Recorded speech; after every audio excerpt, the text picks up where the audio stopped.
Valentine's Day is supposed to be about love, flowers, messages, promises. But in South Africa, this date has become something else, a timestamp on police dockets, a recurring chapter in court transcripts, a day when relationships don't just end, they explode. This film examines three Valentine's Day killings that shocked the nation in very different ways. One is one of the most famous criminal trials in the world, Oscar Pistorius and the death of Reeva Steenkamp. One is a brutal femicide, the killing of Sixolile Msatywa by Zolisa Doli, a man who lured her out with a Valentine's gift before stabbing her to death. And one is a case that shattered expectations, the killing of Mpumalanga school principal Vusi Mona, a case in which prosecutors allege his wife helped plan his murder. Three stories, three different dynamics of power, jealousy, and control. One shared date, February 14th. Most Valentine's Day murders in South Africa follow a tragic pattern. Men killing women they once claimed to love. But Vusi Mona's case reminds us that domestic violence does not belong to one gender. It thrives wherever relationships turn into battlegrounds. These cases were chosen because they are among the best documented in the country, but they are not rare. Across South Africa and across Africa, many Valentine's Day killings never make headlines, never make court records, and never get justice. What you are about to watch is not just a true crime compilation, it is a mirror showing how love, obsession, and control can turn deadly. Guys, welcome back to Crimson Rift Africa, where we uncover Africa's most disturbing and overlooked true crime stories. To everyone joining us for the first time, welcome. You're now part of a growing community that believes African stories deserve to be told. Raw, unfiltered, and with truth. And to those who've been here from the beginning, thank you. Because of you, we've reached 550 subscribers. Every view, every comment, and every share has helped this channel grow, and I truly appreciate it. If you're watching and haven't subscribed yet, take a second to join us. Subscribe, turn on notifications, and become part of the Crimson Rift Africa family. Because the deeper we grow, the more powerful these stories become. Before we begin, a quick disclaimer. This episode is based on publicly available reports, court records, and investigative journalism. Every effort has been made to ensure factual accuracy, but some details may vary across sources due to the nature of criminal investigations. This content includes themes of violence and murder, and may be disturbing to some viewers. Viewer discretion is strongly advised. Now, let's begin. The nation woke up on Thursday morning to news that Olympic and Paralympic champion Oscar Pistorius had shot and killed his girlfriend in his home in Pretoria. There was already a heavy police presence at Silverwood's country estate. Journalists were refused entry to the estate while they awaited word from the police. We can confirm there was an incident this morning at the home of Mr. Oscar Pistorius, the Paralympic athlete. At this stage, we're not sure what happened. Obviously, the matter is still under investigation. We can confirm that there was a shooting incident early hours of this morning at about 4 o'clock. There is a lady who has been killed, 30-year-old. Yes, he's giving his full cooperation at this stage. On the night of Valentine's Day, a night meant for love, a night meant for roses and apologies. But inside a luxury home in Pretoria, neighbors were awakened by something else. Not laughter, not celebration, screams. Then, 4 gunshots. A young woman collapsed behind a locked bathroom door, blood spreading across cold tiles, her phone still in her hand. Minutes later, one of the most famous athletes on earth was standing over her body, crying, praying, and claiming it was all a terrible mistake. He said he thought she was an intruder. Police weren't so sure, because nothing about that night made sense. Not the timeline, not the story, not the man. And what investigators would soon uncover would turn a global hero into the center of one of the most shocking murder trials the world had ever seen. What really happened inside that house? Before the headlines, before the courtroom, before the gunshots, Oscar Pistorius was a hero. Born in South Africa without fibula bones in both legs, doctors amputated them before his first birthday. Most people would have accepted limitations. Oscar refused. With carbon fiber prosthetic blades, he learned to run. Then he learned to race. Then he became unstoppable. Soon the world knew him as the Blade Runner. He wasn't just a Paralympic champion. He broke barriers by competing against able-bodied athletes on the global stage. Sponsors loved him. Fans admired him. The media celebrated him. He was inspirational, wealthy, famous. And by 2013, he seemed to have everything, including love. Reeva Steenkamp, a model, law graduate, and rising TV personality, entered his life like a dream. Beautiful, intelligent, ambitious. Friends described them as glamorous, successful, and deeply in love. Photos showed smiling vacations, elegant events, a couple living what looked like a perfect life. They spent time together in Oscar's luxury Pretoria home, inside a gated community known for its high security and peaceful atmosphere. From the outside, nothing looked wrong. Nothing looked dangerous. But perfect lives can hide imperfect truths. And on the night of February 14th, 2013, Valentine's Day, that perfect image would shatter forever, because before sunrise, Reeva Steenkamp would be dead, and the man the world admired would become the only person inside that house with her. That night, inside the quiet, high-security estate in Pretoria, most homes had already gone dark. Streetlights glowed softly. Security patrols moved slowly through the gated community. Everything felt calm, normal. Inside one of those luxury homes, Oscar Pistorius and Reeva Steenkamp were spending the night together. To the outside world, they were a glamorous couple. Successful, attractive, famous. It should have been a peaceful evening, but sometime after midnight, something changed. In the early hours before sunrise, while the neighborhood slept, sudden noises shattered the silence. A loud bang, then another, then more. Some neighbors later said they heard shouting. Others described what sounded like a woman screaming. Moments later, gunshots, 4 of them, echoing through the quiet estate. Lights switched on in nearby homes. Curtains moved. People listened in confusion and fear. But no one yet understood what had just happened inside Oscar Pistorius's house. According to Oscar's initial account, he woke up during the night and sensed danger. He said he believed an intruder had entered his home. Feeling vulnerable without his prosthetic legs, he claimed he grabbed his firearm to protect himself. He moved toward the bathroom. The door was closed. Inside, he said, he believed someone was hiding. He fired. Once, twice, 3 times, 4. The gunshots tore through the bathroom door. Inside that small space was not an intruder. It was Reeva Steenkamp. Moments after the shooting, panic filled the house. Phone calls were made. Security was alerted. Emergency services were contacted. Reeva had suffered devastating injuries. Despite desperate attempts to help her, it was too late. By the time paramedics arrived, the young model and law graduate was gone. She was only 29 years old. Outside, flashing lights soon filled the quiet estate. Police vehicles, ambulances, security teams. News began spreading rapidly through the neighborhood.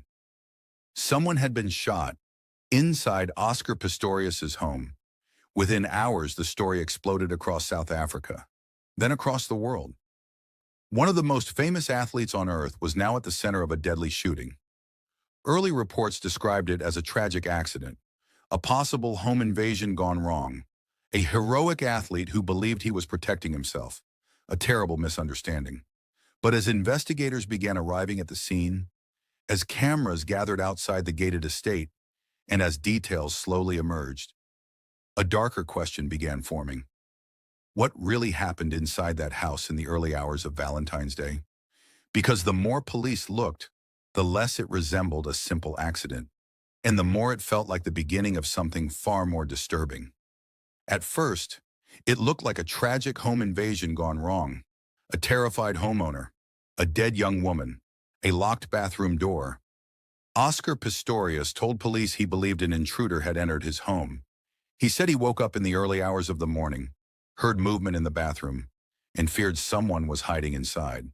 He claimed he didn't have his prosthetic legs on. that he felt vulnerable, panicked. So he grabbed his gun. He fired 4 times through the bathroom door. Only afterward did he realize the person inside was Reeva. The story spread across the world within hours. Most people were horrified, but many believed him. South Africa had a high crime rate. Home invasions were common. Fear of intruders wasn't unusual. To some, it sounded like a tragic mistake. But to detectives standing inside that house, something felt wrong, very wrong. When investigators walked through the home, they began documenting everything. Every bullet casing, every drop of blood, every detail. The bathroom door had been shattered. 4 bullet holes clustered tightly together. Reeva's body lay nearby, fatally wounded. But then, detectives noticed something strange. There were no signs of forced entry anywhere in the house. No broken windows, no tampered doors, no evidence that anyone had entered from outside. Security in the gated estate was tight. Guards monitored access points. Visitors were logged. Yet no unknown person had been recorded entering that night. If there had been an intruder, they had left no trace. Investigators then began reconstructing the timeline. Oscar claimed he believed Reeva was still in bed when he fired the shots, but evidence suggested she may have been awake for some time. Her phone was found nearby. There were indications she had been active before the shooting. Some neighbors reported hearing a loud argument, then screaming, then gunshots. Others described a woman's voice crying out in terror. This didn't sound like a silent intruder situation. It sounded personal. As police questioned Oscar further, tiny inconsistencies began to appear. Nothing dramatic at first, just details that didn't perfectly align. The sequence of events, where he claimed he was standing, what he said he heard, how quickly everything happened. Individually, each detail could be explained, but together, they formed a pattern that made detectives pause. Why would a trained gun owner fire 4 times through a closed door without confirming who was inside? Why had no neighbors reported seeing or hearing an intruder flee? And why did the scene feel less like a break-in and more like something that began inside the home itself? Behind the scenes, investigators began quietly shifting focus. They weren't ready to accuse anyone yet, not publicly, not without solid evidence. But inside briefing rooms, a new question was being asked.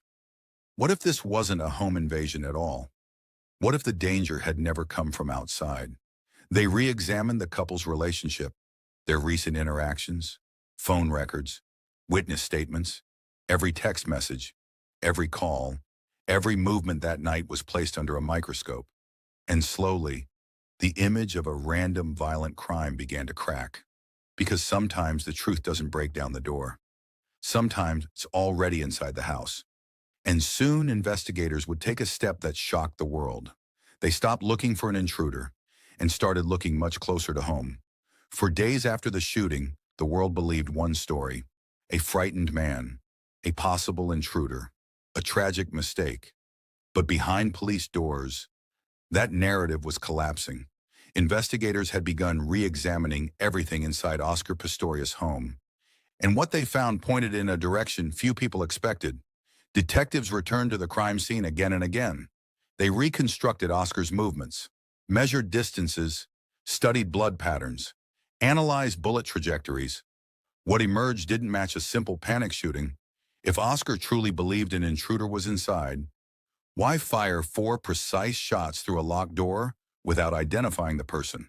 Why was there no attempt to confirm Reeva's location first? Why did neighbors report hearing what sounded like an argument before the gunshots? Then came another troubling discovery. Phone data suggested Reeva had been awake, active, using her phone in the moments before the shooting. This wasn't someone sleeping peacefully in bed. Something had happened in those final minutes. Something that placed her behind that bathroom door. As investigators dug deeper, they began examining the couple's relationship. At first glance, it seemed glamorous and happy, but private messages between Oscar and Reeva revealed something more complicated. There were affectionate texts, but also tense exchanges, discussions about jealousy, arguments, moments where Reeva expressed feeling hurt or misunderstood. Nothing that proved murder on its own, but enough to challenge the image of a perfect romance. Detectives began to see a relationship that may have been more volatile than the public realized. Then came the decision that stunned the world. Investigators stopped treating Oscar Pistorius as a grieving boyfriend and started treating him as the primary suspect. On February 14, 2013, just hours after the shooting, police took him into custody. The global media exploded. The inspirational athlete, the Paralympic hero, the face known around the world, arrested, charged in connection with the death of his own girlfriend. Crowds gathered outside police stations. News helicopters hovered above court buildings. Headlines spread across every continent. The narrative had shifted completely. This was no longer a tragic accident story. This was now a potential murder case. Fans struggled to process it. How could someone so admired, so inspirational, be at the center of something so dark? Was it really fear of an intruder? Or had something else happened inside that house? The more details emerged, the more divided public opinion became. Some believed his story. Others believed the evidence told a different one. But one truth was now undeniable. The investigation was no longer searching for a mysterious attacker. It was focused entirely on the man inside the house. And soon, the question would move from police stations to a courtroom watched by millions. A courtroom that would decide whether Oscar Pistorius was a terrified man who made a mistake, or a killer who fired those shots in anger. The arrest of Oscar Pistorius sent shockwaves across the world. Oscar Pistorius will go on trial on March 3rd, accused of premeditated murder in the death of his girlfriend Reeva Steenkamp. At a hearing on Monday, prosecutors indicted Pistorius in the Valentine's Day shooting death. He has been charged with planned and premeditated murder, which comes with a mandatory sentence of life behind bars. The indictment says he did unlawfully and intentionally kill a person. He will face the charge of illegal possession of ammunition. The indictment follows the completion of the police investigation into the case. The double amputee track star was charged with murdering Steenkamp in his upscale home in Pretoria on February 14th. He denies the murder charge and says he mistook her for a home invader. The first phase of the trial will take place in March, but the entire trial could take place at various times across a year or more because of potential motions and postponements along the way. If convicted, Pistorius could face a life sentence with a minimum of 25 years in prison, as there is no death penalty in South Africa. Now all eyes turn to one place, the courtroom. Millions watched the proceedings live, making it one of the most televised trials in history. Inside that courtroom, a global hero sat on the bench for murder. Prosecutors charged Oscar Pistorius with the premeditated murder of Reeva Steenkamp. Their argument was clear. This was not a tragic accident. This was not self-defense. This was intentional. They claimed that on Valentine's night, after a heated argument, Reeva locked herself inside the bathroom. Moments later, Oscar fired 4 shots through the door, not at an intruder, but at her. The defense pushed back hard. They argued Oscar genuinely believed there was a dangerous intruder in his home. They said he acted out of fear, a fear shaped by South Africa's violent crime reality and his own physical vulnerability. According to them, this was a terrible mistake, not murder. The trial became deeply emotional. Oscar took the stand, often breaking down in tears. He described the night repeatedly, saying he loved Reeva and never intended to kill her. At times, he vomited in court while hearing forensic testimony. Reeva's family sat quietly, listening to every detail about how their daughter died. Text messages between the couple were revealed, some loving, some tense, some showing arguments and insecurity. Forensic experts debated bullet trajectories. Pathologists described injuries. Neighbors testified about screams. Each day, the world watched closely, trying to decide, was this fear or fury? A mistake or murder? In September 2014, after months of testimony, the judge delivered the first verdict. Oscar Pistorius was found not guilty of premeditated murder, but he was found guilty of culpable homicide, the unlawful killing of Reeva Steenkamp through negligence. The decision shocked many. Some believed justice had failed. Others believed the evidence didn't prove intent. Oscar Pistorius has been granted bail after being found guilty of culpable homicide for the death of model Reeva Steenkamp. He's due to be sentenced on October the 13th and could face up to 15 years in prison. The 27-year-old double amputee was also ruled to have illegally discharged a firearm in public. But the judge overseeing his trial found him not guilty of numerous other offences, crucially acquitting him of murder. He's found guilty of... After the judge delivered her verdict, the athlete's uncle took pause to reflect on the decision. A tragic event like this, there's no victors in this. We as a family remain deeply infected by the devastating tragedy event. And it won't bring Reeva back, but our hearts still go out for her family and friends. God willing. Reeva Steenkamp was killed on Valentine's Day 2013. Pistorius has long maintained he shot her, believing she was an intruder. Oscar was sentenced to 5 years in prison, but the case wasn't over. Prosecutors appealed. They argued the original verdict was too lenient and that the evidence supported murder, not negligence. South Africa's Supreme Court agreed. In a dramatic legal reversal, the conviction was changed to murder. Oscar Pistorius was sentenced to more than 13 years in prison, a global icon, now a convicted killer. The man once celebrated as the fastest double amputee runner in the world was now known for something else entirely. His endorsements vanished. His reputation collapsed. His legacy transformed overnight, from inspiration to scandal, from hero to inmate. And while the legal battle finally reached its end, the emotional impact of that Valentine's night was only beginning. Because outside the courtroom, a family was still grieving, a nation was still divided, and a haunting question remained. How well do we really know the people we trust the most? Oscar Pistorius entered prison in October 2014, beginning a sentence that would ultimately keep him behind bars for nearly 9 years. At the time, he was one of the most recognizable athletes in the world. That identity ended the moment he became an inmate. He was first incarcerated at Vusi Mona, the second prison in Pretoria, a maximum security facility. Because of his disability, he was housed in the hospital wing rather than the general prison population. Even there, the conditions were strict, controlled, and isolating.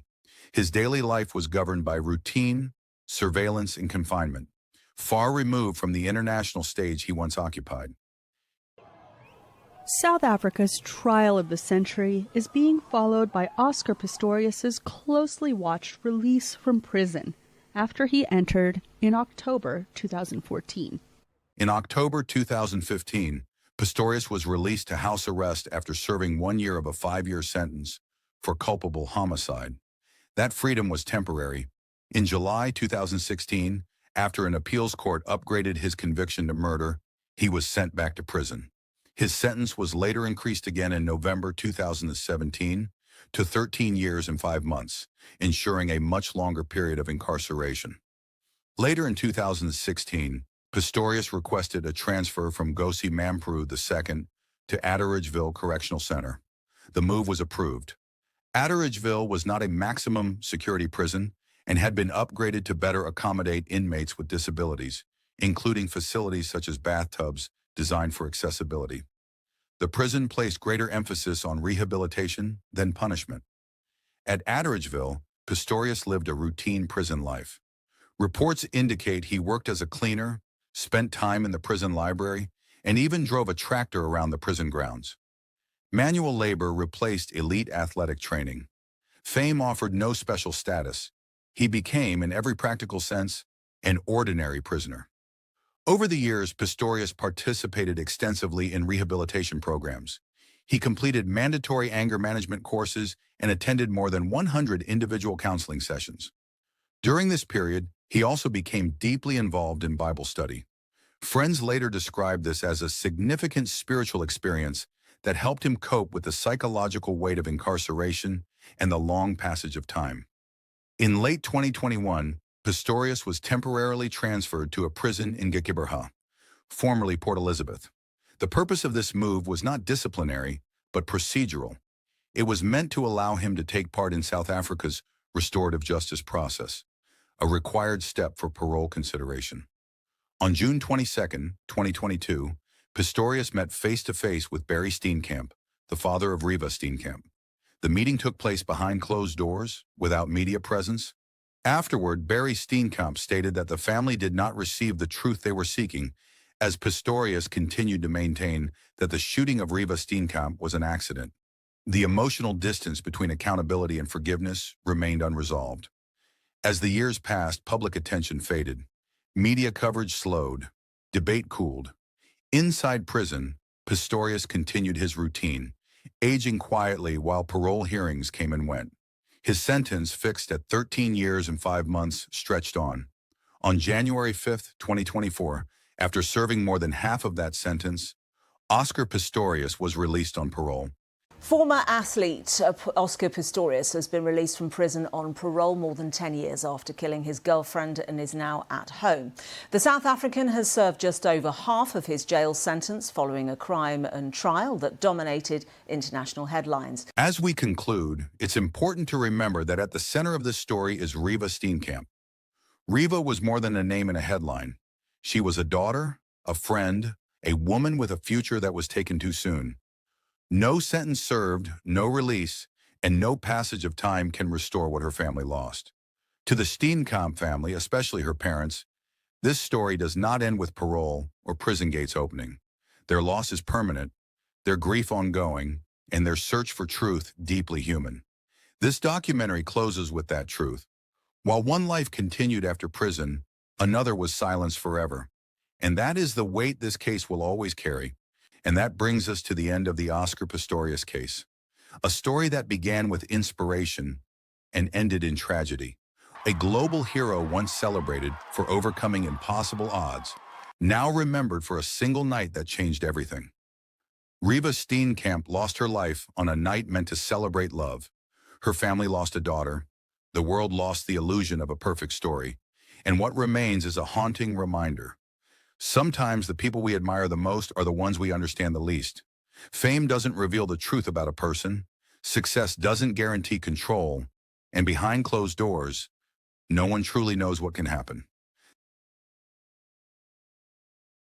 On the night of February 14, 2017, in a quiet township in Mpumalanga, South Africa, one man spent his final hours trapped inside his own car, bound, terrified, and surrounded by people who knew exactly who he was. By sunrise, he would be dead. At first, police believed it was a robbery, a violent home invasion, just another tragic crime in a country already battling high murder rates. But as detectives began reconstructing the final hours of school principal Vusi Mona's life, they noticed something deeply unsettling. Nothing about this crime looked random. There was no forced entry, no signs of struggle inside the home, and the person who claimed to witness everything had a story that kept changing. What investigators would eventually uncover would shock an entire province. Because this wasn't a robbery. It wasn't a kidnapping gone wrong. It was something far more calculated, and it began inside his own home. Kanyamazane is a township on the outskirts of Mpumalanga in South Africa's Mpumalanga province, a place where neighbors know each other, where teachers, students, and working families move through life with familiar routines. It's not a place that often makes international headlines. And in 2017, nothing about it suggested that one of the province's most disturbing Valentine's Day murders was about to unfold there. The Mona family home sat quietly among other modest houses in the area. To anyone passing by, it looked ordinary, just another residence in a peaceful community on the edge of Mpumalanga. But on the night of February 14th, that quiet home would become the starting point of a carefully planned abduction. Hours later, several kilometers away in the nearby area of Pinar, a vehicle would be discovered. Inside it, the body of a man. He was a school principal, a husband, a respected member of the community, and he had been taken from his own home on Valentine's night, driven away, and executed before sunrise. The distance between Kanyamazane and where his body was found was short, just a brief drive through the Mpumalanga roads. But for investigators, that short distance would hold a long trail of questions. Questions that would eventually lead them back to the very house where the night began. Before his name became part of a murder investigation, Vusi Mona was known for something very different. He was an educator, a school principal at Zolisa Primary School in Mbombela, Mpumalanga, a role that placed him at the center of his community's daily life. Every morning, students walked through school gates he oversaw. Teachers answered to his leadership. Parents trusted him with the structure and safety of their children's education.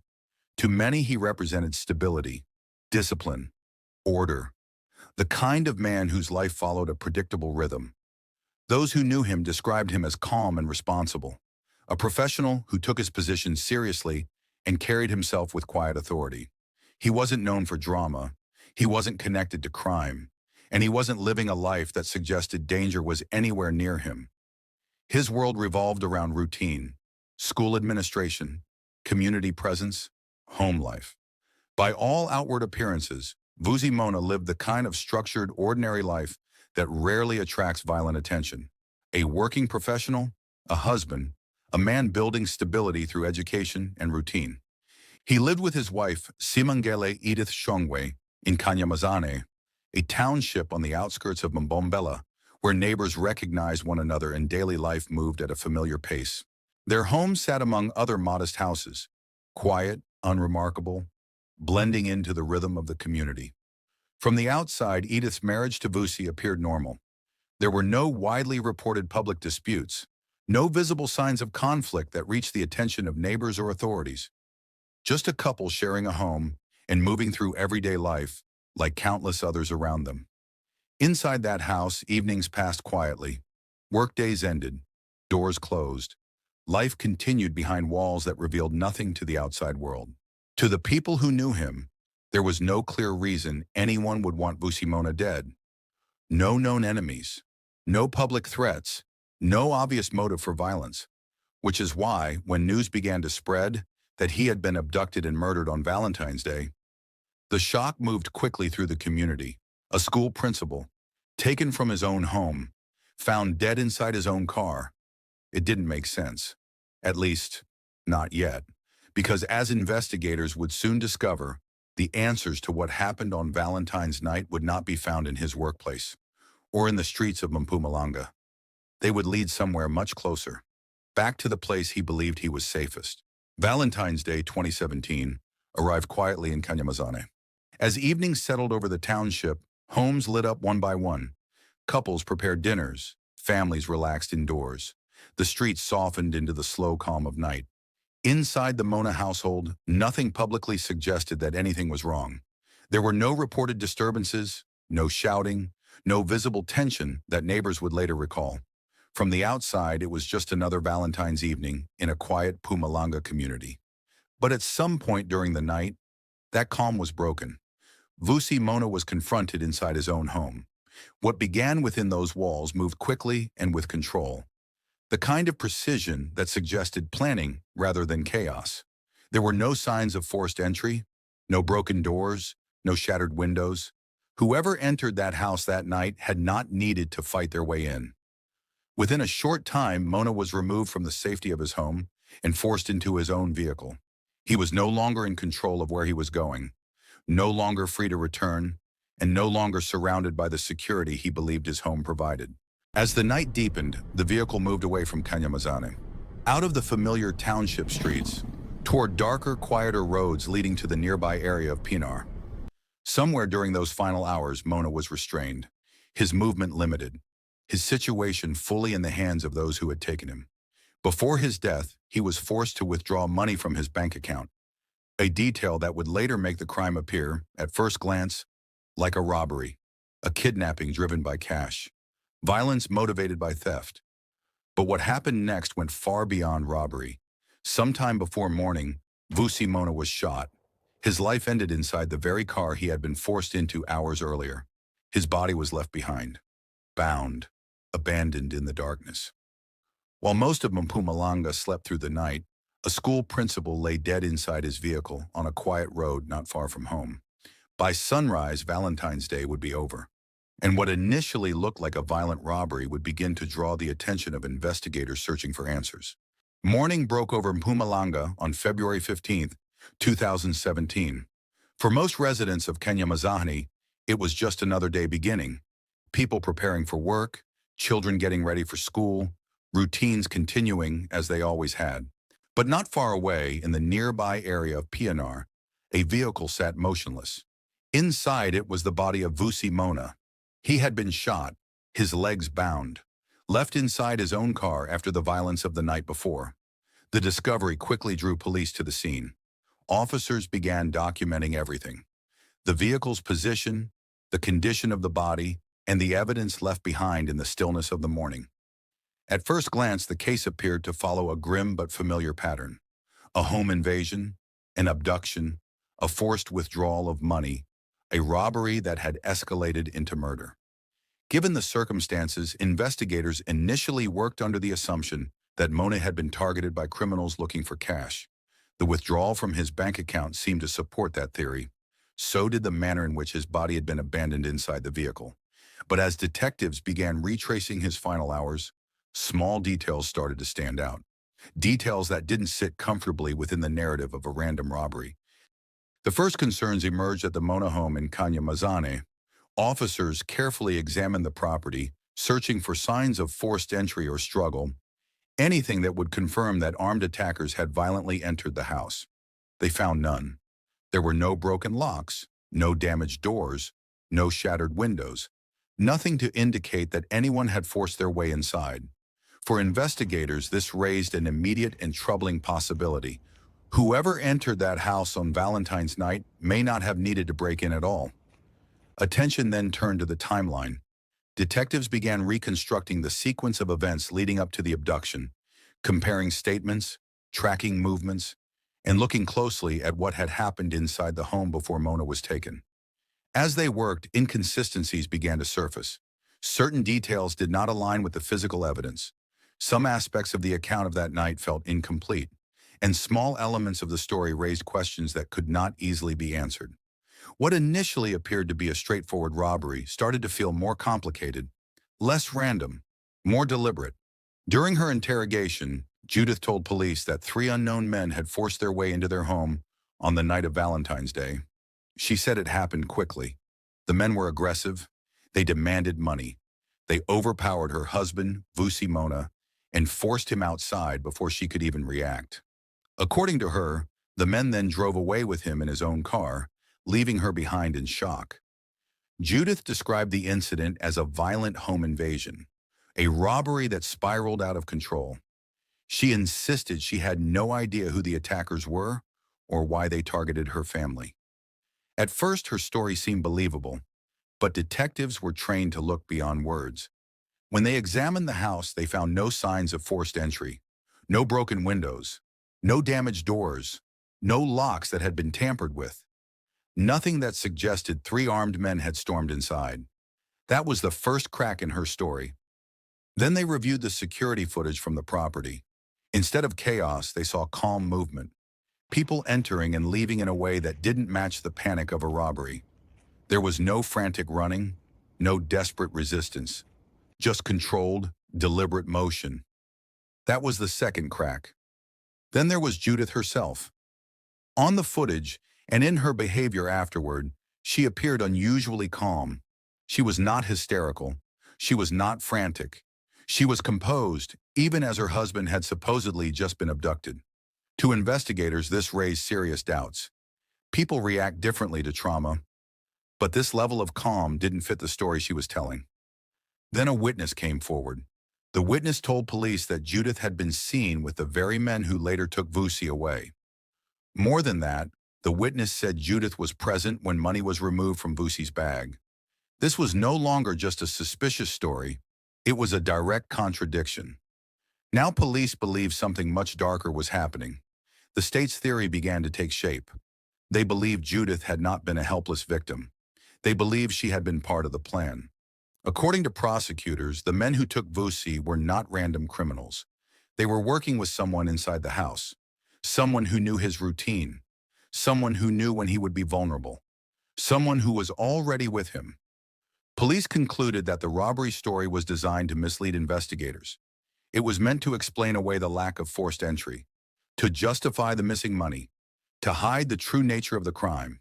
What began as a grieving wife's account had now become a suspected cover story, a carefully constructed lie meant to disguise a premeditated murder.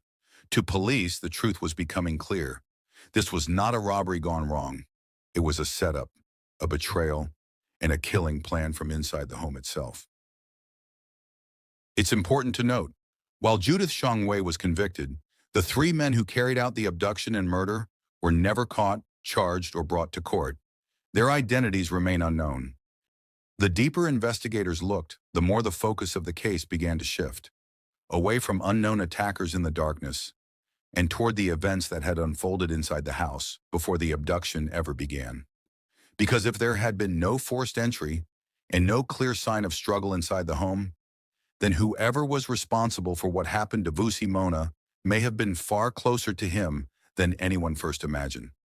As days turned into weeks, the investigation began to narrow.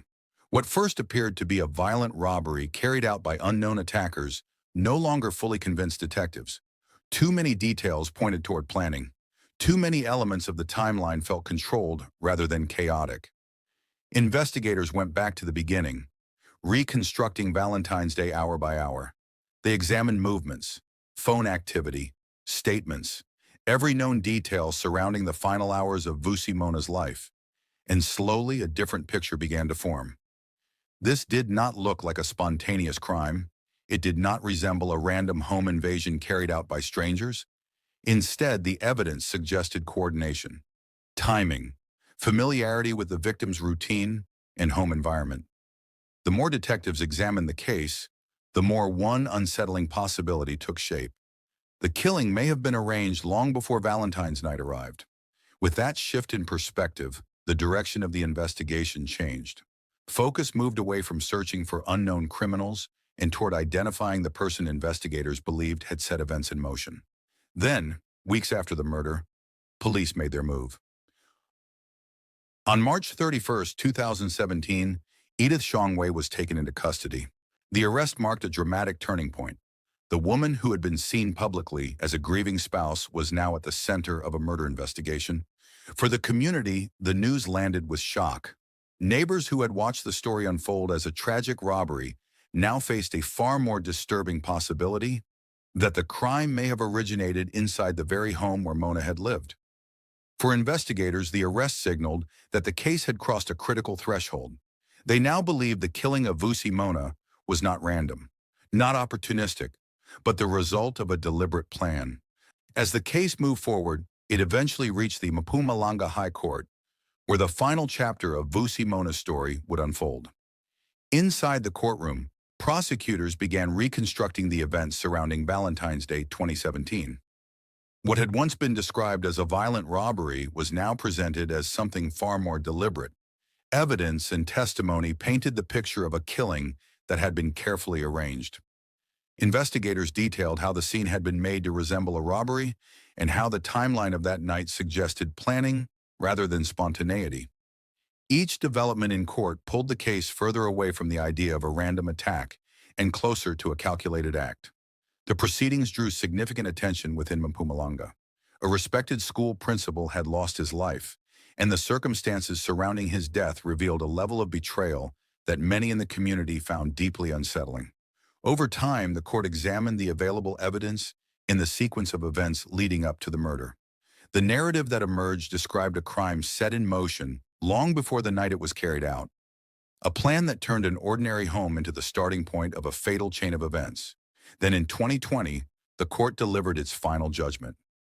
Edith Shongwei was found guilty of orchestrating the murder of her husband, Vusi Mona. The judge described the crime as calculated and serious, emphasizing the severity of arranging a killing within the context of a marriage and shared home. She was sentenced to life imprisonment. With that ruling, the legal process reached its conclusion. Years after the events of Valentine's Day 2017, the court formally closed the case, delivering a sentence that reflected both the brutality of the crime and the level of planning behind it. But even with the judgment delivered and the sentence handed down, the impact of what happened that night would continue to linger far beyond the courtroom. The murder of Vusi Mona sent shockwaves through Mpumalanga. In Kanyamazane and the surrounding communities, the case quickly became more than just another violent crime. A respected school principal had been killed in a plot that began inside his own home, a place where he should have been safest. For many residents, that detail was the most unsettling of all. It challenged a basic sense of security, the belief that danger comes from outside, from strangers, from distant threats. Instead, this case suggested something far more disturbing, that betrayal could exist behind familiar doors, hidden within ordinary routines. At Zolisa Primary School, where Mona had served as principal, his absence was felt immediately. Teachers and students returned to classroom marked by grief and disbelief. The structure he had helped maintain was suddenly gone, replaced by the weight of loss and unanswered emotions. For the community, the crime left a lasting psychological impact, not only because of its brutality, but because of its timing.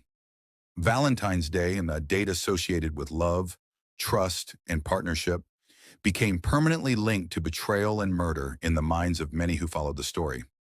What should have been an ordinary evening between two people instead became the beginning of a carefully planned killing. Years later, the memory of the case still lingers in Mpumalanga, a reminder of how quickly normal life can fracture, how easily appearances can hide deeper tensions, and how some of the most devastating crimes begin in places that appear completely ordinary. A husband left his home on Valentine's night and never returned. A school lost its principal, and a community was forced to confront the reality that sometimes the greatest dangers are not the ones we see coming. Some stories fade with time, others remain, quiet, unsettling reminders of how trust, once broken, can turn into tragedy. Around the world, Valentine's Day is supposed to be about love, about gifts, promises, and forever. But in one quiet village in South Africa, love became a weapon. A woman stepped outside her home after being told there was a Valentine's gift waiting for her. Moments later, her family would hear screams instead of laughter. This wasn't a crime of passion, it wasn't a mistake, and it didn't happen in the dark. It happened in broad daylight, with witnesses.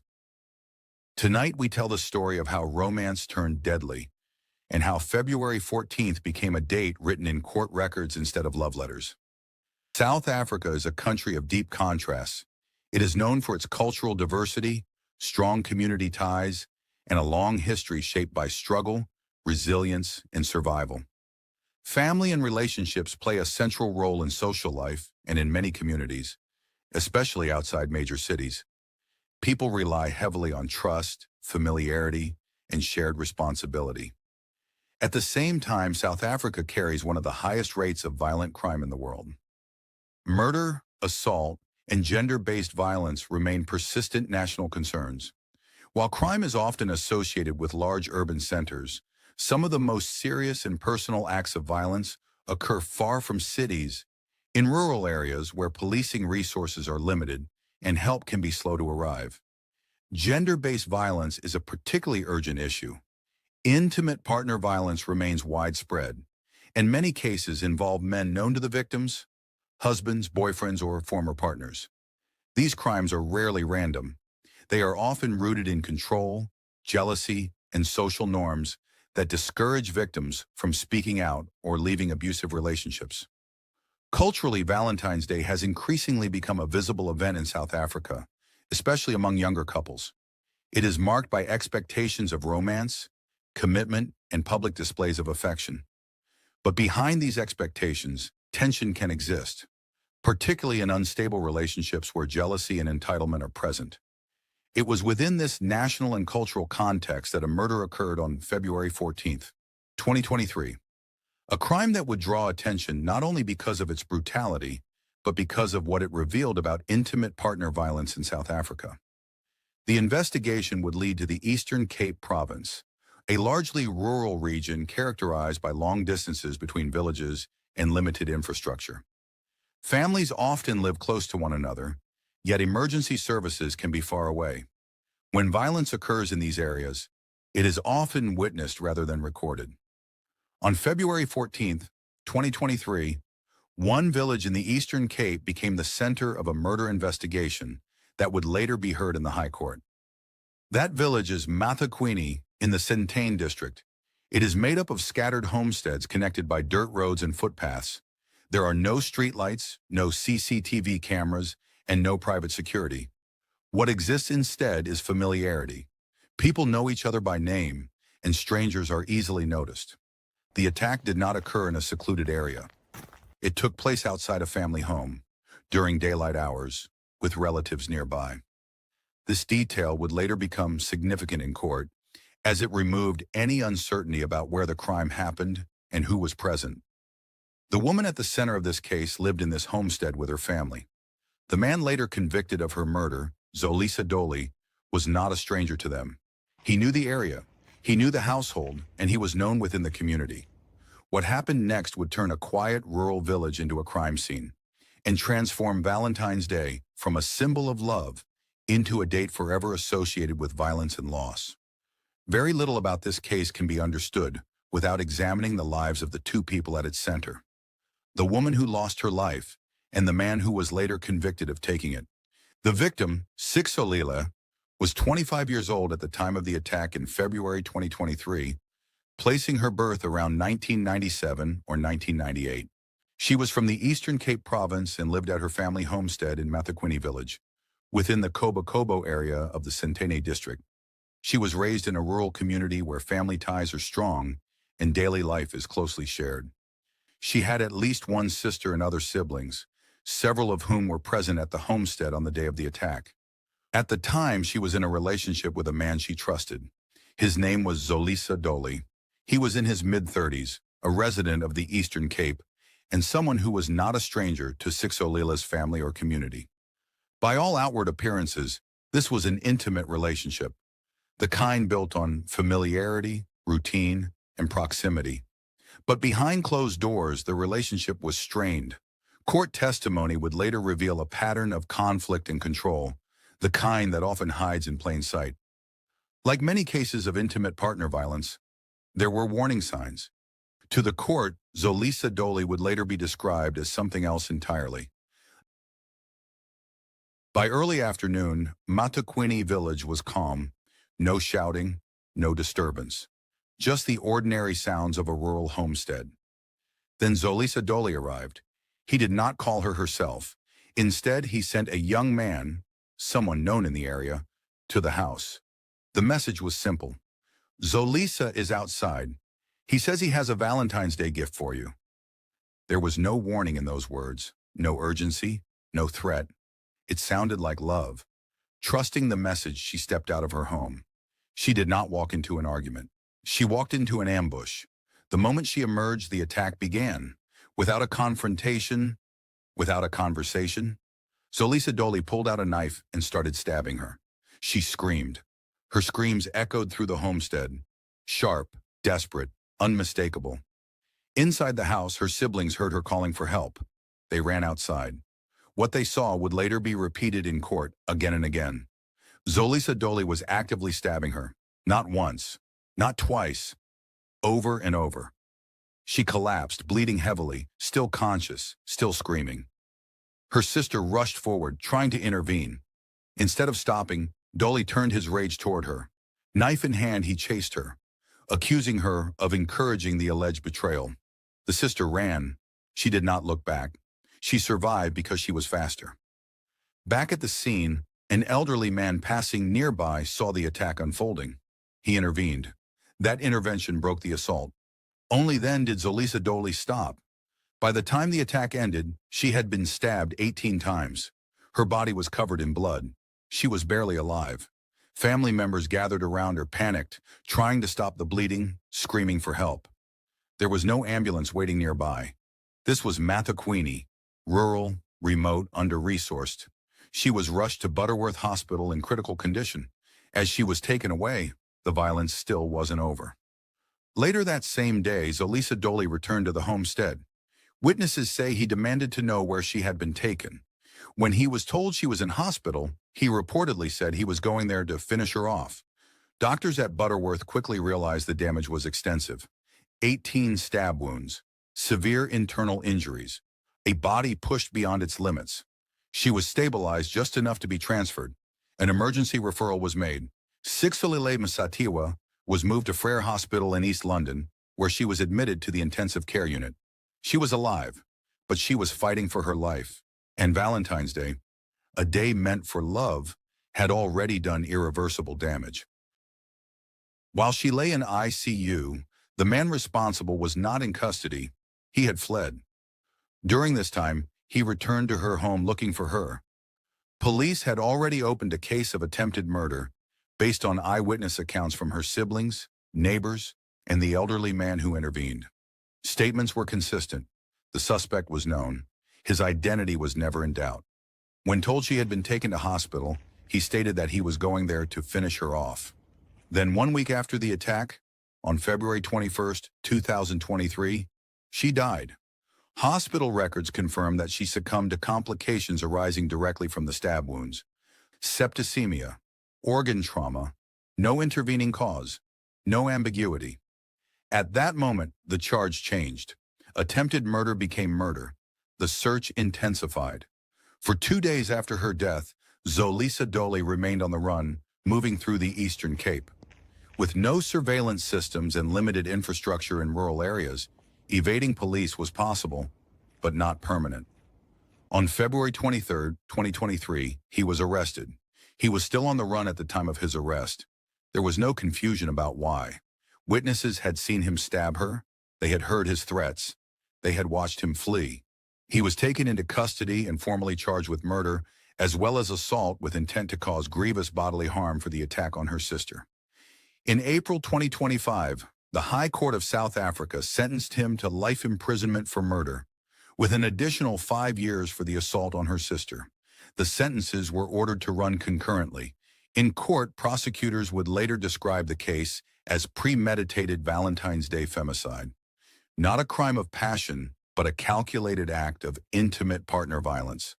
The National Prosecuting Authority described the ruling as a strong message that gender-based violence, particularly intimate partner femicide, will be met with the harshest penalties available under South African law.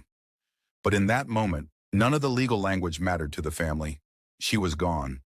A week after Valentine's Day, love was no longer part of the story. Only loss. This case did not end with a sentence. It ended with a life missing from a family, a home left quieter than it should be, and a community forced to confront a truth many already knew. Gender-based violence does not always announce itself with strangers or dark alleys. Often it arrives through familiarity, through trust, through someone who once claimed love. What happened in Msatywa village is not an isolated tragedy. It reflects a broader crisis across South Africa and the African continent, where intimate partner violence continues to claim lives, often after warning signs are ignored, minimized, or normalized. The court called this a premeditated act, not a crime of passion, not a momentary loss of control, a choice. And while a life sentence sends a strong legal message, it does not erase the fear, the trauma, or the loss left behind. Ending gender-based violence requires more than courtrooms and convictions. It requires listening to victims early, believing them, supporting them, and challenging the social attitudes that confuse control with love and jealousy with care. Remembering this case is not about reliving violence, it is about refusing silence. Because behind every statistic is a real person, a daughter, a sister, a partner, whose life mattered. And telling these stories is one way of saying that they will not be forgotten. As we conclude today's story, it's important to remember that this was not just a case. It was a real woman, a real family, and a tragedy rooted in gender-based violence. And that brings us to the end of today's case. Thank you for staying with me all the way to the end. Your time, your attention, and your support truly mean everything. Because every view helps keep these stories alive and remembered.